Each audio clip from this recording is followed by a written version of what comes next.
We're very happy to announce for the first time on the show the newly minted EU ambassador to Ghana, Excellency Ambassador Rune Skinnebach. Did I get that right? That's perfect. Thanks. Wonderful. Originally Danish. He's leading the EU delegation here in Ghana. Great to have you. Welcome back to Ghana. Thank you, Bernard. Pleasure to be So here. apparently you were here in the mid-90s. Absolutely. It was right out of university. I came here as a junior expert to the very same delegation. Ghana was always in the plan. Ghana was always in the plan, indeed, yes. Amazing. Of course, 30 years ago, you didn't have known that you come back as the ultimate, right? As the leader of the delegation. No, that's true. But where did you go after? You went all over the world? So afterwards, I went into the humanitarian business. I worked for Red Cross for a few years, both in Geneva and later in New York. Okay. And in the beginning, I covered Southern Africa, so I didn't leave the continent. But you always wanted to do diplomatic work? You know how it is. But maybe I always had this idea, but the rest is faith and luck. Yeah, amazing. So it feels great to come back to Ghana. EU is one of Ghana's biggest partners. Give me a snapshot of where EU-Ghana relations are. So EU-Ghana relations are at a very, very good place. And it's an interesting moment for me to come here and lead this partnership, which is one of our preferred partnerships on the continent, really. It's a very exciting time because we are doing huge progress, both when it comes to security and defense initiative, where we're creating this partnership. We have, of course, a very good trade partnership with Ghana. You know, Europe is Ghana's biggest trading partner. It is the largest investor. It's also the largest development partner. So we have a lot of things in common, and a lot of shared interests, I'd say. We do a lot of the traditional development cooperation. We work in governance, we work in clean cities, in energy, in water and sanitation.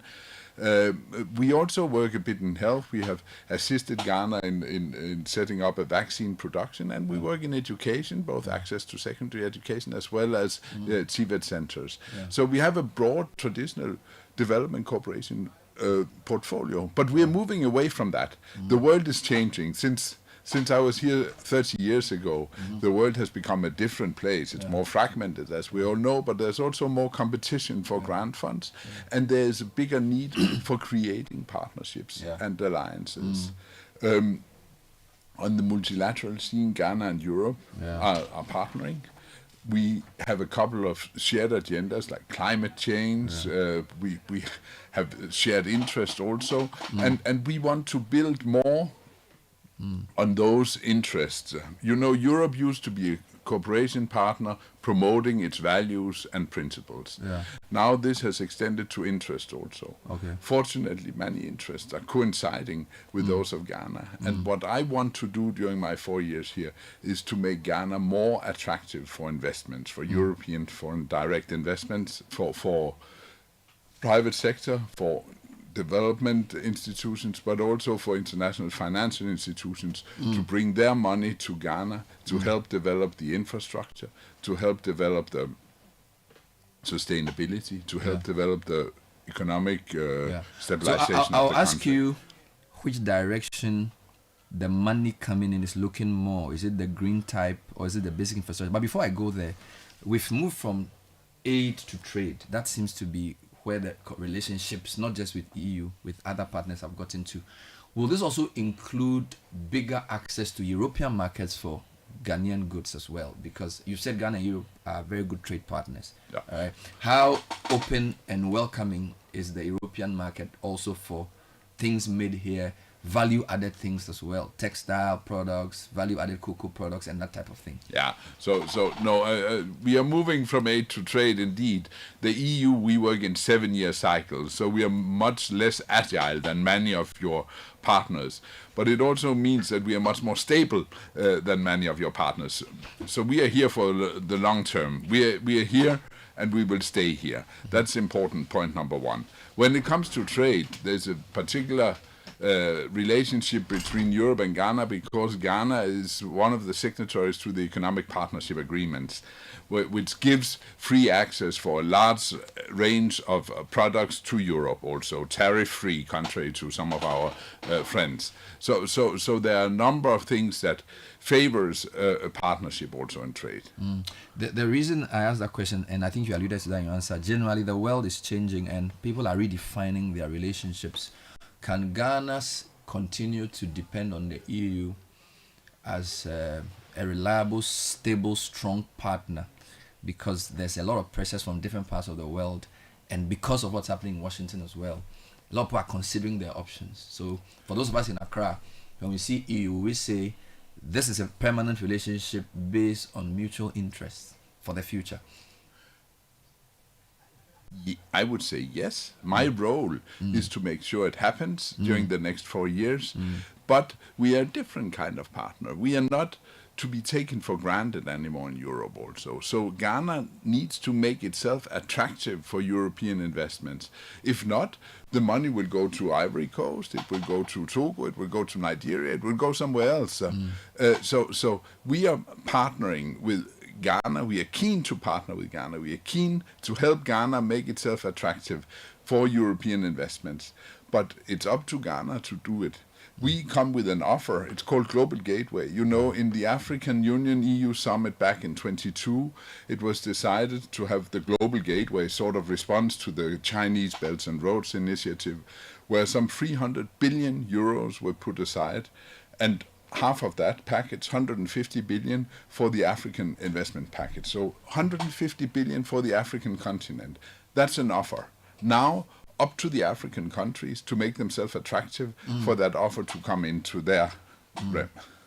The issue of where the investments will go, I notice clean energy, climate, smart agriculture, and basically things that recognize where the world is headed. Those seems to be where the Europeans are focused on. If you listen to our government, infrastructure is very big for the government. They keep talking about the big push. Job creation has to be a priority as well. How do the two countries or the two bodies align interests? Perfectly aligned, because what we are doing now is the old development grant, where we work on clean cities, we work on access to energy, water and sanitation, secondary education, vaccine production, you name it.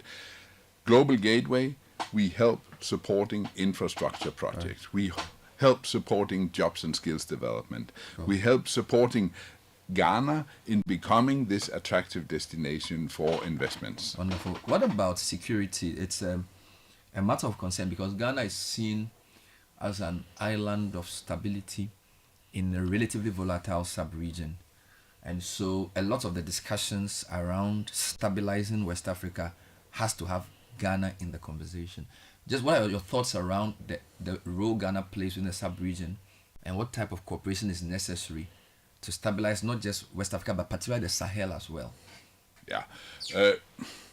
I'm very, very cognizant of the significant role that Ghana holds as an island of peace in very turbulent waters, I would say. That is quite clear. The EU has a number of instruments in this respect. We have our cooperation, which is probably the most important one, supporting also security and defense. We have the Security and Defense Initiative, which is ongoing for Ghana, and we are in the process of establishing a partnership also in security and defense. We have delivered already, which is quite unusual for us, significant amounts of military equipment to Ghana, and we want Ghana to remain not only an island of peace, but a stabilizing factor in the Sahel region, which is characterized by a lot of instability, by many actors, not all of them being well-intended, of course, and it's a difficult task. But we need to keep Ghana, this island of peace that you mentioned, and I think even those creating instability in neighboring countries have an interest in that, and that is probably Ghana's luck. Yeah. Just the last point on this, of course, there are a few issues in Ghana in terms of internal conflicts and also a big conversation about the environment where illegal small-scale mining in particular has become a major national concern.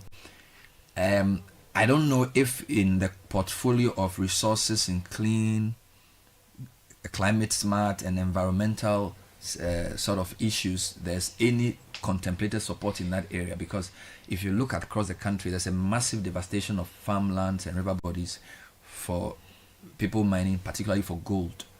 And that's a major issue for the government to deal with. I don't know if the EU has reflected on any potential areas of cooperation in that to help the government deal with that particular challenge. I think that the EU is perfectly aligned with the president, who considers Galamsey as being one of the biggest, if not the biggest challenge that Ghana is facing right now. Obviously, we stand by Ghana's side also to address this issue, but it is not up to the EU to define how the issue is going to be addressed. This is clearly an environmental, a sustainability issue, and there we can come in with some tools, but it's also a political issue which has to be addressed by those who are in politics. And for your news, so we're not pushing too much on this. Thanks, I'm much speaking to appreciated. Ambassador Rune Skinnebach. Just a couple quick points. How much freedom does an ambassador have to put his own personal imprint on some of the programs? Let me give an example. So I think some ambassadors have liked taking part in tourism, cultural things. And this is not just for EU, right? Some ambassadors have come, they've cycled across the country promoting healthy living. So even though they are doing specific things according to a program, you can discern their personal interest in some of the smaller causes they support, right? So I don't know whether for Ambassador Skinnebach, there's some areas of interest for you that you also want to use as your signature for what after the next 3-4 years we'll see happen in Ghana. Good question. I'm not sure I know myself. So clearly when an ambassador for the EU is posted to a country, we get a sort of a mission letter. And that describes not how we should be doing things, but what we should achieve during our tenure. Now, on the how, I have much more freedom. However, I'm held accountable for the results. There, I am very much into transparency. I'm very much into creating relations with people. I'm not a diplomat by training, but by a coincidence, if you like. So that makes me a very direct, sometimes too frank guy, and that is what you like as journalists, but it's not always appreciated and here by my interlocutors, and this is what we'll have to figure out. So this is my style. On my particular entry point to activities,